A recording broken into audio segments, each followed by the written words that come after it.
Hello, welcome to the Podin Along podcast with myself, Steve Rastall. A face-to-face one today, I'm glad to say. Not remote, nice change. Mark's kindly come out to see me. So today, I've got Mark Neelan. I've met Mark. Yeah, hello. Do you want to introduce yourself, Mark? Yeah, sure. I'm Mark Neelan. We've known each other for, 20 years or so, I should think. 20 years. I'm a recruitment lifer, I guess you would call me. I started off working as a recruiter, owned a recruitment business. I invest in and coach people who are looking to, run and grow their own recruitment businesses. I know you've done a lot because you've built a business, you've helped other businesses, and we've got loads we could talk about, but we're going to try and pin it down a little bit, aren't we? So I think it's how recruitment has changed and what your journey was in that. Yeah. And you're particularly selling to people who are SaaS and software, where you place people there. Through that, though, new ways have appeared for generating leads, making sales, your methodology, your ethos, and why people are successful or not successful. Yeah. And where you've got to, what you've learned from that, Mark, because I know you've done a lot. Yeah. I think that'll come across to everybody listening today. Yeah. And we'll just try and share a few pearls of wisdom. Easy now. I'll do my best. Yeah, well, right now, it's an interesting time for recruitment services. I'd say there's blood in the water. Is probably one way of looking at it. And the market, generally speaking, has been a lot tougher for recruiters in 2024 than it has been for a long, long time. Probably going back to the financial crisis. And it was a part of COVID probably for a month or 2 months or something. It was really hard for everybody, but then soon became boom time for everybody, really. And yes, so things have been really, really tough this year. It's making people change how they go about it. Sometimes it's kind of like in a divorce way. It's a lot of change. So why do you think it's got worse? Is it that people have got tired of the approaches? It's the external economic factors? Or is there something else that's making that space evolve? Right, so you kind of got what springs to my mind there is rising tide floats all boats. Yeah. And then the lowering tide does the opposite, doesn't it? And there's a few shipwrecks not in recruitment. So it's very much a bellwether for the economy in general. You tend to find, my experience having gone through a few those economic periods has been that recruitment is in to any economic or difficulties. But it tends to come out of it quite early as well when the going gets good. It's been tough for people for sure. And to answer your question, why are people struggling? It's because too many people got complacent and allowed bad practices, in my opinion, the fundamentals to allow them to slip. There are still some businesses doing really, really well. They're very successful do it. And when you break it down and look at what they're doing with the other guys, they stuck to the core fundamentals, not just the recruiting, but of selling. And do you think the space as well has changed? Because if you think, well, I guess we're talking about some, they send the CV out, they could get a bite, and they could do it, they didn't have to work for it. Yeah. Is that what we're talking about? And now the market's harder, it finds out the week. Yeah. How do you see all that? Because in some ways, not the best reputation, Mark, as a sector. No. And sometimes deserves, sometimes not. Yeah. So how does that, do you think that will filter some of that out? There's good and bad in every sector. I've always looked at the bad reputation of the recruitment sector as a good thing, because if you take the time to get to know people, soon we'll find out we're all right. I've kind of made a career out of being all right. It's about, we were talking earlier, weren't we, about relationships. Yeah. So it's probably a sound truism that if you're in recruitment and you're all right with other people, it's easier to stand out, actually. And it's easier to do well because there are... It's the bars low. Yeah, maybe. And then when I met you, just going back to what we're going to talk about, you were involved with a recruitment company called Finley James. Yeah. You were there for many years. You were right there at the beginning, more or less. Went right through for many years, and it grew, and it was in America and here, there, everywhere. How's that looked like then to now? What did you learn out of that from starting the business then in recruitment to maybe what's starting on today? Gosh, again, back then, all you would need was a telephone. You know, some people wouldn't even have a CRM system. You'd have the old Rolodex. Yeah. Very few data tools. In terms of who to prospect. Yeah, you'd be looking at business directories or probably invisible form. And there will be a heavy reliance on prospecting efforts. You need prospecting effort.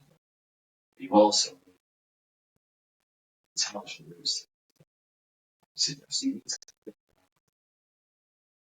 I mean, before somebody's in doing the prospecting, they're trying to do that. They're doing it volume of the times where when you're talking about these tools, and I think this is in every space, you know, we see it in our space in the SaaS space where you've got these tools to do a lot of the legwork. You might be in the prospecting, finding data and the right prospects and then interacting with them in an automated way. Yeah. Do you feel that's come into recruitment? Because it's quite universal. Do you see that? You think anybody succeeding in sales yeah.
We'll see more value because it's not working as well. So we need to take 10,000 emails, 100,000.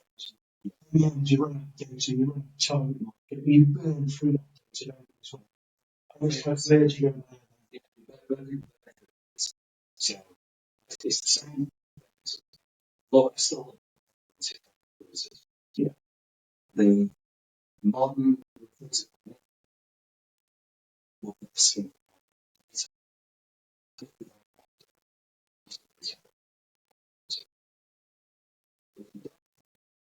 If you haven't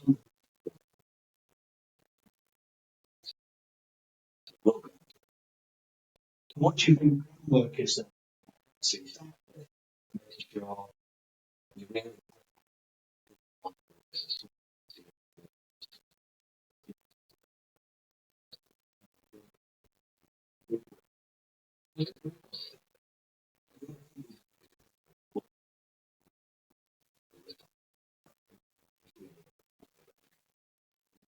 to love this.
There's a lot of tools, all these tools. Who are we talking to? So who's on the server? What you're saying is, well, we've got that server, but let's filter it because we might say, when's the right time? What do they, what's the journey? Yeah. How long does it take? What triggers? When should we engage with that? You put all that together, and then you go in, and then we're speaking to people who want to buy. And it's always easier. So something to someone who wants facts. And you're saying, man, you thinking everyone's just getting volume thrown, mock at wall. That's the development. Chance.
So technology is really simple.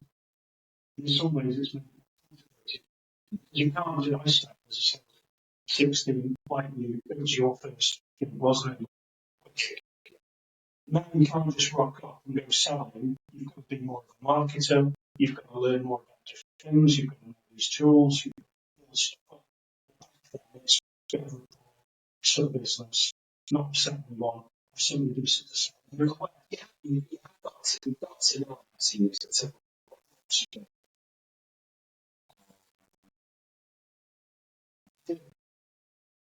Philosophy.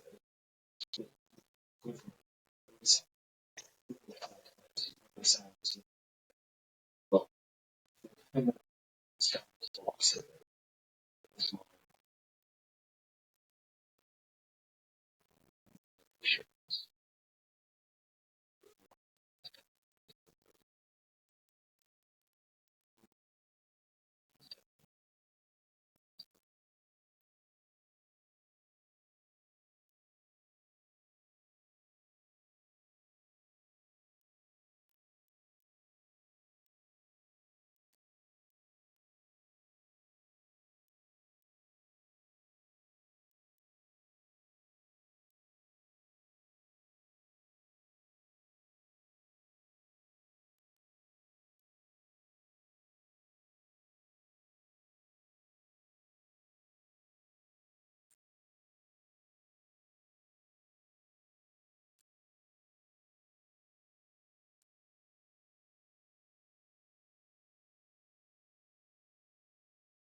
Well, living coming in as some sort of change, that's the easy excuse. You have to keep part of it. Or is it a bigger picture where what we did 15, 20 years ago, unsurprisingly, it doesn't work anymore?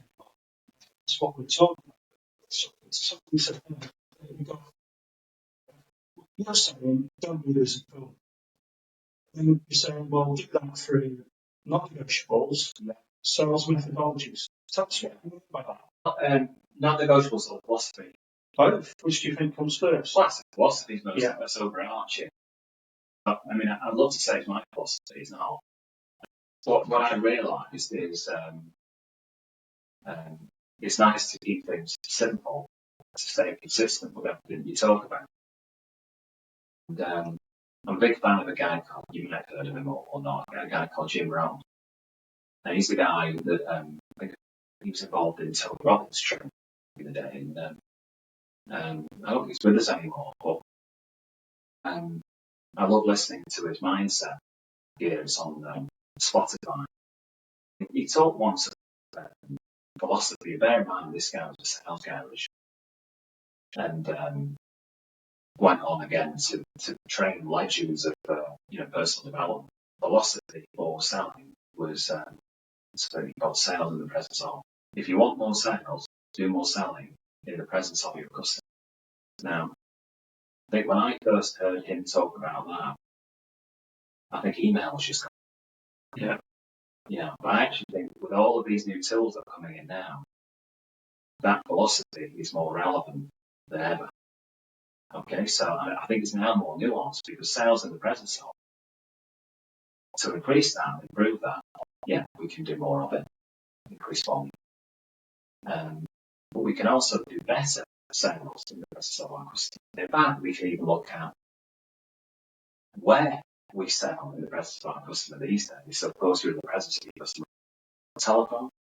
Better than that would be online meeting. Better than that still is face to face. Because, if sales is all about relationships, I'm a massive believer that it is. You do the same. How many relationships have you ever had that are any good with people you've never met? So it's, so sales in the presence of, I believe that all things lead to that. In fact, he said it, I won't do justice, but he said, in sales, there's only one thing of major importance, and that is selling. There's lots of things that are of minor importance, typical internal meetings, sending emails, updating your CRM system, you name it, admin, right? And these are all things that will get you in trouble if you don't do it for long enough. But it ain't selling in the presence of the customer, is it? It's all that everything's important. One thing's really important, and because nothing happens without that. A bit of a phrase is where the magic happens. But if you're not doing that, I think where it changes that if you send an email, are you in the presence of, you've used for examples there, the video call and everything else. In the last business I had, we had some younger guys doing SDRs. You saw this preference more to sit behind the email, sit behind, even the phone, not getting the car the same. And I'm not saying it's all about going back to that, because that old school way doesn't work completely. But I think you're talking about the still value in those relationships, not spray and pray, using tech, but not even knowing who you're talking to, knowing their problems, having trust with them. And it's about combining that with tech. In any industry, sales, recruitment, I wish there was a formula for volume of quality relationships and the profit an individual makes, because we know that there will be there's going to be a link between correlation. Of course there is. Of course there is. And I think that's where the world went a bit mad, and where salespeople set themselves up for a fall is transactional prospecting that didn't lead to any relationship. You're not left with a relationship. So then as soon as the proverbial hits the fan, what are you going to do? So it's like, while it's all good, it's like shooting fish in a barrel. When there's no fish in the barrel, you've got one barrel, you haven't got somebody you can call, or just relies on you, would still use you, whatever. Yeah. You're transactional. You're only as good as your last deal. Now in sales, that's true to a point. Yeah. But I know from our, recurring-based business or the relationships we've had, when it gets a bit tight, that's the mainstay, isn't it? That's when you go to your relationships, you try and you trust it. You need them when you hit a downturn. But no, I'm really passionate about people working the right way, and there are many different ways to skin a cat. There are many different routes to market. Or there's different people will have different strengths. Different salespeople will have different preferences in terms of how they like to get themselves selling more in the presence of customers. But all roads must lead to that. If it doesn't, then they're not going to be very well. You're not selling, are you? No. And I think, what about this as a thought for you? Give us your thinking on this, that you put this all together, and there's all these ideas and stuff, because what we're really talking about is that takes time, patience, and graft before you see a result. So to put it in recruitment terms, if you fire off a load of CVs, you find somebody who looks like a good prospect, talent, there's not much of it about. That goes in, somebody puts their hand up, you put them in front of them, they take them, there's a good feel on the back of it. Bang, this is great, this is top. Yeah. Now it's a bit harder, that works while everything's going on. You're then looking at it and saying, well, we're going to do the hard yards. And you go on LinkedIn or anywhere now, everybody wants to get rich quick. Influencers, this, I can generate 100 leads in a day while sitting in my armchair, and I'm a millionaire, and I have all this work-life balance, and it's all easy, and everybody else, and look at my life, and I'm great. Oh, please buy all these templates off me. And you know where I'm going. I'm trying to explain this. So do you think what's got lost in there, this modern world of make-believe? And the joy of earning the right. You've got to earn the right to be successful. And the joy that you can only get from starting with nothing and ending with something. I don't mean that about building your wealth or anything. I mean that about starting with no relationships and ending up with relationships that give you the deals that and the commission that you want. So no, I don't think that. There are tactics that can shortcut things and get you more leads, and there are some great tools that we now have access to that should be deployed. Great, but you've got to do the hard yards. You've got to pitch, get rejected, and industrial scale, especially in a downturn, to get the amount of success that you're looking for. So that's this bit. There's a bit, we segued about that a bit. I found it interesting, and I'm then thinking, well, what are these non-negotiables? Okay. We talk about, I believe in having a non-negotiable philosophy. Yeah. The great thing about non-negotiable philosophy is what you tend to find with salespeople is if they're messing about or looking at bloody cat pictures or something, it's a good way to remind people, is that going to get you what you're here to do? We all get the same amount of hours in a day. We need to go at it hard and make sure that they are impactful hours or what you're doing. So having a non-negotiable philosophy, I find, can help focus people's energies. Then I would suggest that people have a non-negotiable routine. And again, I think this is where people have lost the way sometimes a little bit. Well, this is an interesting one, because I'm looking there and I'm thinking, I'm a groovy mind. Because when I come to work, I think I'm here. I'm doing things that take me forward. Yeah. Or why am I here? Yeah, I'm not wasting my time. I'll just go on and come back when you get what I do with it. Yeah, play around with it and do whatever. And a lot of people can never bring themselves to start, and I've seen that in sales or about jobs or other things. They just can't have that pain of engaging. Right. But now you've got a different world where if you said that to somebody, would they be offended? How would they feel? Is that a bit too harsh? They need to take it easier. Do people want to say that to people? How are they offended? Well, this is my point. But you think they go, well, if you don't do that, you're going to be successful. And should you be here? You can't say that to me. So Is that part of maybe what's driving this? You know what I'm referring to? It's a different mindset. I know what I want to do. Yes, I needed to get more than I had financially. Finance is a big was and is still, a motivation. But I knew that to get more, I would need to become more. Sounds a little bit cheesy, but I was willing to sacrifice, and I knew I would need to sacrifice to do things that a lot of people aren't willing to get money. Now I still think there's loads of people out there right who are prepared to do the same, would happily say the same. And we've got help, so Jim Rohn a lot.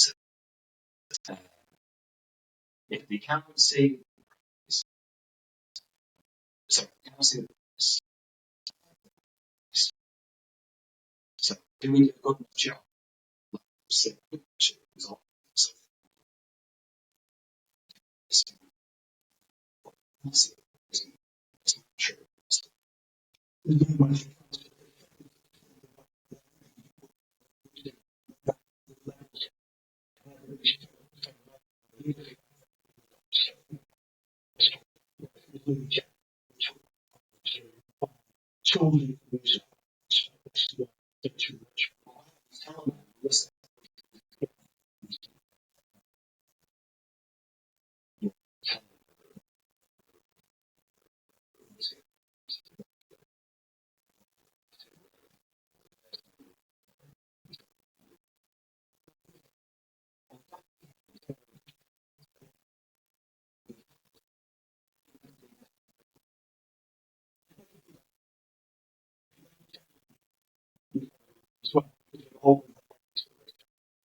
But what you're saying is the bits underneath that relationship, hard work, knowing yourself, really positive.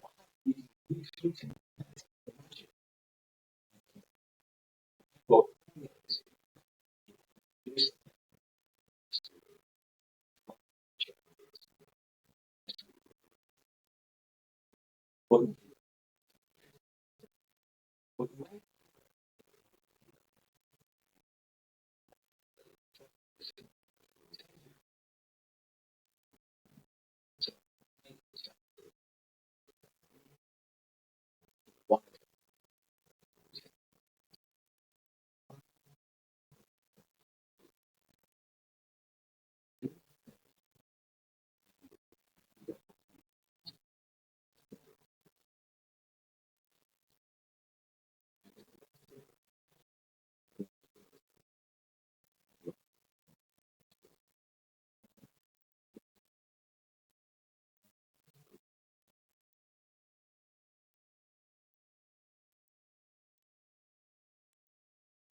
something that we make up. This business, I think, is like a simple thing. Use this phrase a lot. you actually before even the two win. Yeah. So I look at it, we all go more of an even pitch. Who's any good? Yeah. We will go the yards. And then VC funding that props the business up, puts them no, it doesn't really. You're buying business and you're doing all of that. I think this is what we're saying. Yeah, if you're of that mindset, this isn't all bad at all because we're all starting left.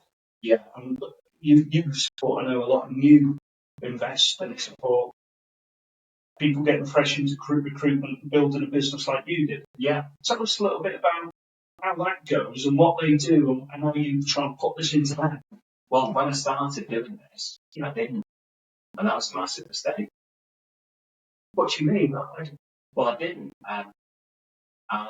From being involved day to day running the business to the sales floor, I thought it would be a good idea just to let everybody do what they want. People don't, it's their own business.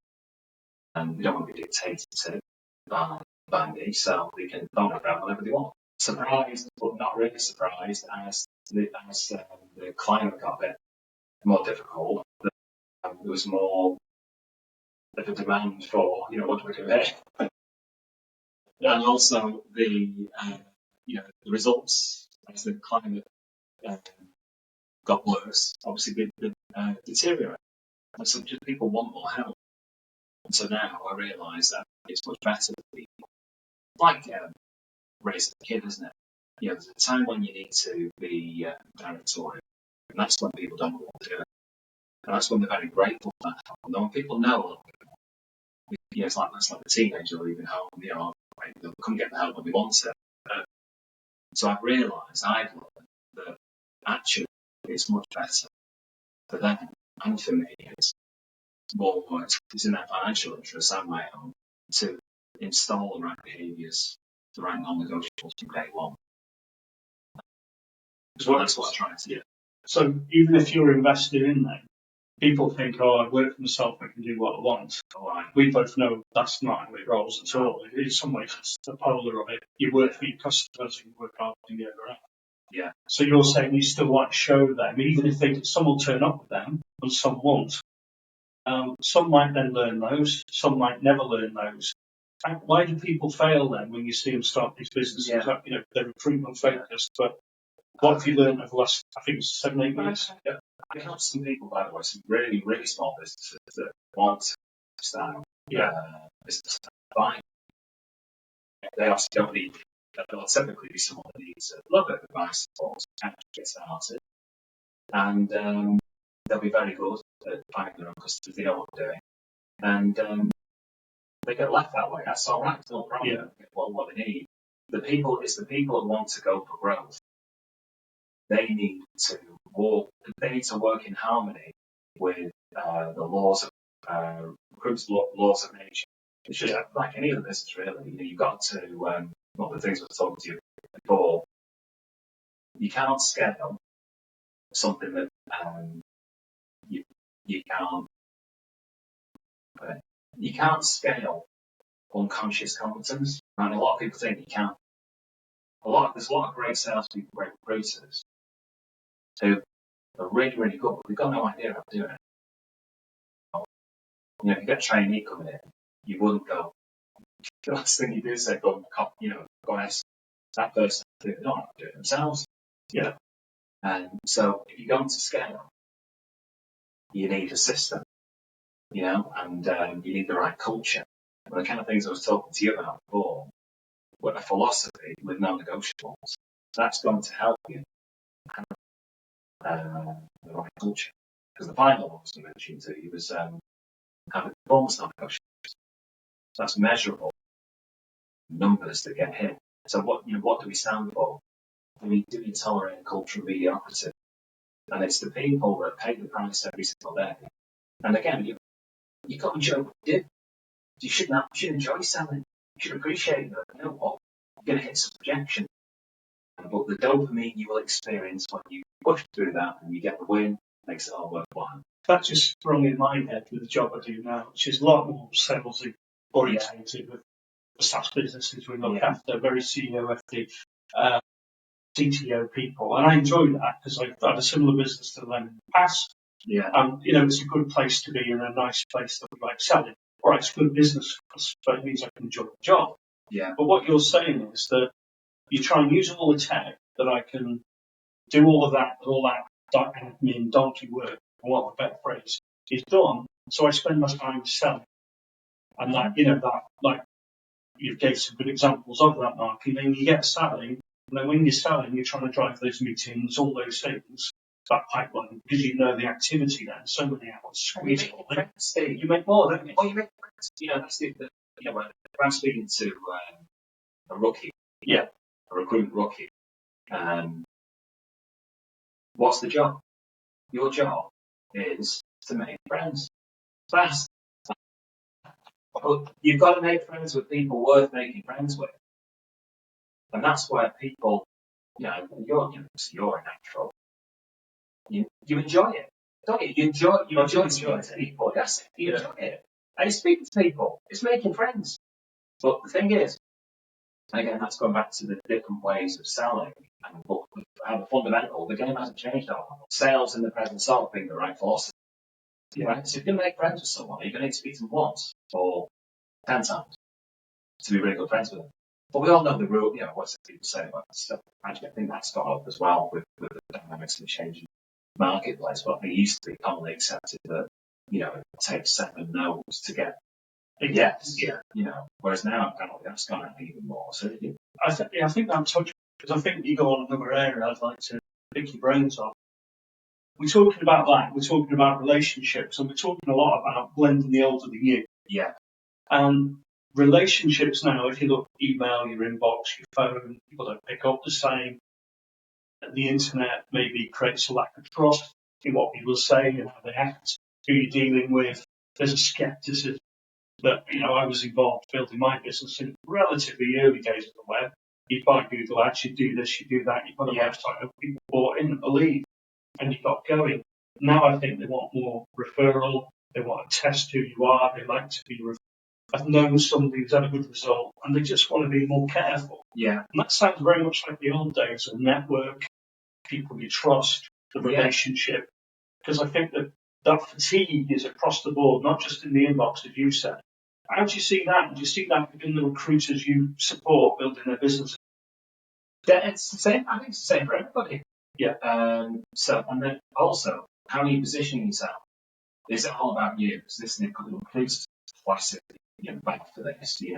You go on, you see, I'm going on lunch club this, lunch club that, I've just done this and I've just done that. No one cares. No one cares. Ultimately, how well are you positioning yourself as the person that can help your ideal customer solve the problem that they wake up with in the morning? They're actually thinking about. They're looking through life through their own lens. They've got all these things going on. We're all the same. And are you positioning yourself as a guide to help them solve their problems, or are you just talking me? The best description I've seen of that cycle, I guess the early stage marketing process is usually three stages. You've got curiosity, enlightenment, and you've got commitment. Yeah. Curiosity, enlightenment, and commitment. How good a job do we do of piquing their curiosity so that we can get the opportunity to enlighten them and then start building that relationship, making friends with these people that we're making friends with. And that should be high touch, multiple conversations until finally they're ready to commit. So people got to think about it a little bit more. You can't just go out and beat anyone over the head and just ring them a million times and wear them down. Those days are long gone because the buyers are much more educated. So these, the modern salesperson, you kind of need to have it all. And so it's not just when I talk about non-negotiables, increasing volume and quality of sales in the present solve. That's just part of it. You also need to be, the sales that you do in the presence of your customer, or a customer needs to be really, really correctly And then the message that you give to them needs to be really tailored to their problem, because they don't monkeys about you. Because a couple of things there. If we push this another way, if we can. What you're, I think, touching on there is the fact that you think about their problem, their ideal customer, and we're talking about meeting a need in a niche, building an audience, maybe a network, relationships in that market, knowing it well that you can provide value because it's your thing. So have you seen that move, like with Finley James when you started out in the app? Yeah. You were very IT, that's how I got to know you, software, and in that space. It wasn't. But now that people would have said that was niche back then. Yes. Where now, I think that's moved on a bit again, hasn't it? And I actually see the niching within markets and sub-markets and segments evolving in that space. Well, again, I think you've got to reverse engineer it, and you've got to put yourself in a position. And if you're getting a message, whether that's digital or on the telephone communication, you want to think, well, this is just for me, this is just for me. Whereas, back when I started, there wasn't as much choice for them. You could, they just weren't as well educated. You know what I mean? So the buyer, people wouldn't go in the same way they don't go on to they don't go on to TripAdvisor to check the hotel out. It's the same for any vendor that develops products or services. So I wasn't there then. So you've really got to do a better job of positioning yourself as someone who is just for them, because they know they can go and find people who are just for them. And that's why, if you want to be successful being niches, and simple recruitment, the harder a market gets, the more niche you've got to go. You've got to niche down. Why do you think that is? Because the more you niche down, the more you can tailor your message so that the recipient of the message thinks, this is just for me. So if you take that on, I think, because it's hard out there, and there's only so many jobs, if you do find one, or you find a placement, a sale, and it's just for you, your chances of winning the fewer opportunities out there, because the market's tight, goes up, doesn't it? But then you've got to, because you turn up and you're going to beat the competition. Every buyer is more discerning now. Yeah. They're going to do a view print, whether you like it or not. If you don't think they're going to do it, then you're stupid. They might not tell you they're going to go do a view print. So that's why I would suggest that you are niche, so that you're able to clearly show, I am just for you. So you've got, you've got to find your own little space in the market, when you're a recruiter, when you're, any kind of service provider or product provider, and you've got to go for the gap. Yeah, I agree with you, because, we do AWS as your interfamily SaaS and software businesses, but it's actually more detailed than that. I won't bore you with the ins and outs of that. But we've got, an ever narrowing persona. We know when we get. Our hit rate on closing those deals is ridiculous. Yeah. Why? Because we've got something they want that's really good for them. Yeah. So it's just getting in front of them, and then you win. Yeah. If I went and showed that to somebody else, a big corporate, it's not, because it wasn't built for them. So there's no selling it to them. And it's like you're saying, know your customer, know your market, get out there. And this, what I've noticed with people, Mark, see how do you feel on this? Because we talk about this, and you and I understand it. Oh, you've got a track record of doing it to some degree, haven't we? In our own ways, we my way. People sometimes get this, and they understand persona, and they get this, and they get that, and these ideas and tools, and they need to hit numbers, but they just can't. They can talk about it, but they can't do it. And I don't just mean the work; it just doesn't all quite join up. What have you seen in the people you've backed? Yeah. Where they fall down, even with all that good advice you can give them. And they try, and they might be on board with it, but they still fail. Why do people fail? Oh, why do people fail generally, or why do people fail in relation to marketing? Give us both. Like, generally. Okay. Generally speaking, people fail when they are starting their own business because they think it's easier than what it is. And they're not willing to pay the price. Yeah, they don't realise all the pain that goes into running your own business. With the niching, and actually, I like to that. Yeah. The people that will do well, and some of the biggest car crashes I've seen being involved in, are people who can't use money, can't delay gratification, bad with money, but they cannot almost like knowingly bad with money as well. Then just spending it before they've got it. Yeah. You know what I mean? So it's weird. A lot of the things, not all of the things that your granny used to tell you about money are true. So, for example, what's the never? Yeah, that's wrong because you can't go and lend money, and that's a good thing. But I don't spend what you don't have. That's not a bad one. You know what I mean? Just live within your means. That's another one. A lot of people. What is today's gone tomorrow. Yes. Yeah. Look at how to look after themselves. And I see people just get into it with employee mindset. You don't realise you can I've got my own saying actually, you can get what you want if you know what you want and you ask for it. Right?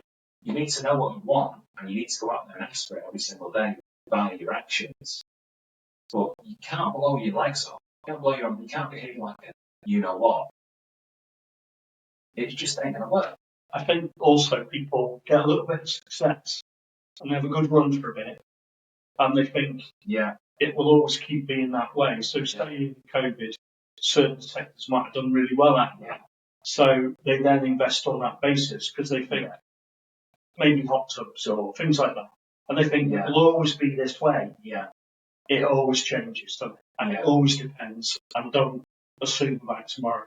I think the gratification one really rings for me because you've got to make the sacrifice before you have it and build the solid foundation, haven't you? Enjoy it like a one day at a time, right? These things I've tried to coach people so many times over the years. But also, you got to enjoy the day, enjoy the work, enjoy the process. Also, be humble. Like I like to think, if I've ever done okay, and then there's far more successful people out there than me. But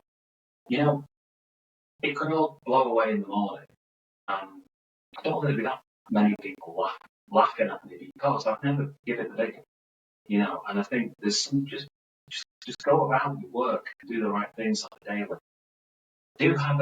Do think about where you want to get to, and surround yourself with people and go ask people who've done what you want to do. Ask them how they did it. That's a really great shortcut, But just believe you can do it. Get on with it. Yeah, I think you said be consistent because if you're consistent, eventually you'll get there. The harder you work with that consistency, the faster you go. That shortcut's it, a few little tricks, right advice. So I think then we link back to niching because if you're in the wrong niche with the wrong offer, you can be as consistent as you want. But if you're barking up the wrong trees, I thought I'd throw one in there. Yeah, not the best one. Mate, no, I agree. But if you are, where do you go there? So I know sometimes, where we niched or at first, we didn't have that mix quite right. And you have to accept you won't have it right day one, maybe. Yeah. Let's talk a little bit there because when you do niche, you don't think, have I got too small a market? Yeah. How do I address that market? How do I find it? Yeah. And I might have a really good offer for it, but it's quite narrow. And you've got to balance it. I love this. First of all, it's a bit like, I've done some exercise with people before. Yeah. You work out that even if they manage to connect with other people, pitch them really, really well, get some qualified opportunities to close them, the deal size is like, you're going to win a packet of peanuts. It's rubbish. That's really, really stupid. All that needs is some time profiling the type of person that you can do together. There's no excuse out there. I think that's the swing. Yes,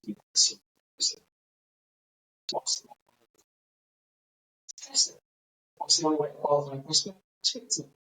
So there's nothing wrong if it's just who won't do it. But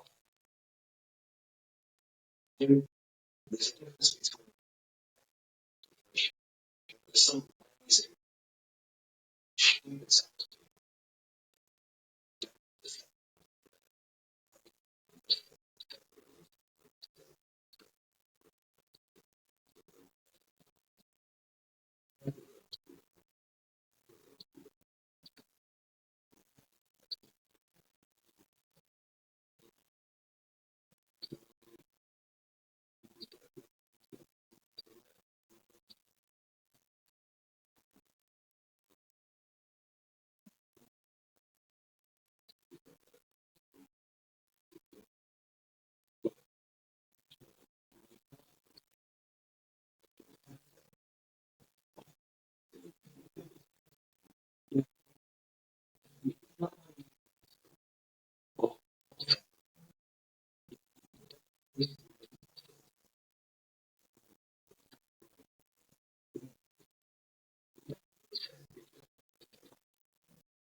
we want to start let's get that right, we can adjust.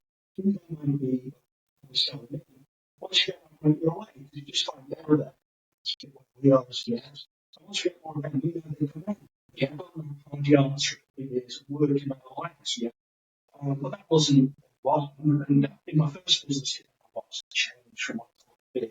I reckon it was the best. Yeah, the best way to generate more business. I'm going to do a job in will generate work in this is going to generate so to win more business. To like, well, you know what? You do have to get these opportunities.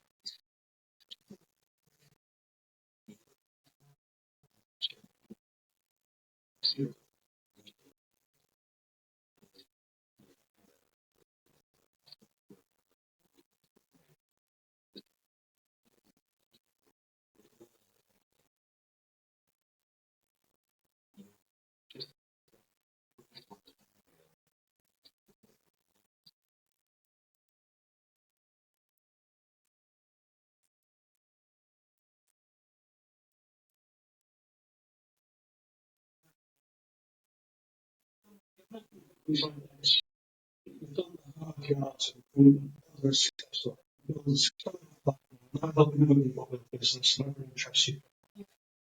How have you found that transition? So obviously talking about you, I came into Asia. I remember if you left, I think you went to something new, you got to learn new skills. Yeah. You got to learn a new language. And I remember this phrase, I mean, you said the business can be identity. Yeah. And that's an experience that I just get the merry-go-round and okay. How have you done all that? So I mean, you will the personal stuff. Yeah. Like a lot of business.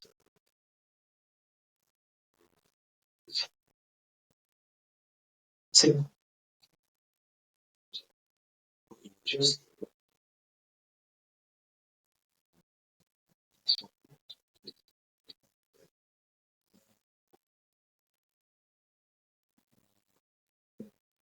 what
She was almost something is really what comes out. Well, let's I'll be positive on my do them down. Well, it's one.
And what's Mark? So what's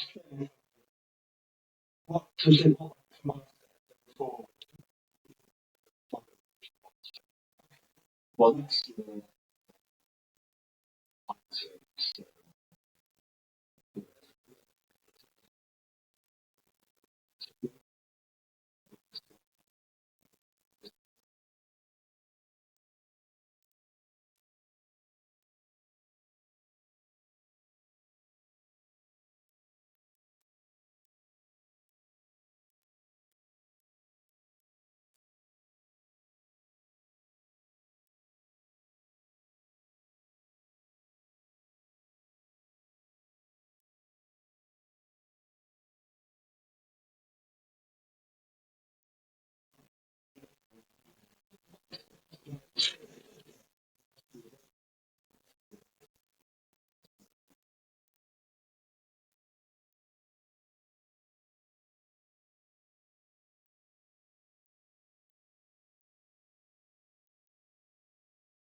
yeah.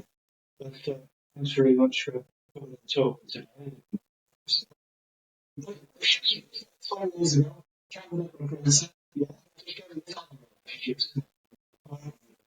that's a brilliant point because I was yeah, you were endorsing your recruitment business. It was true. You might not have a job.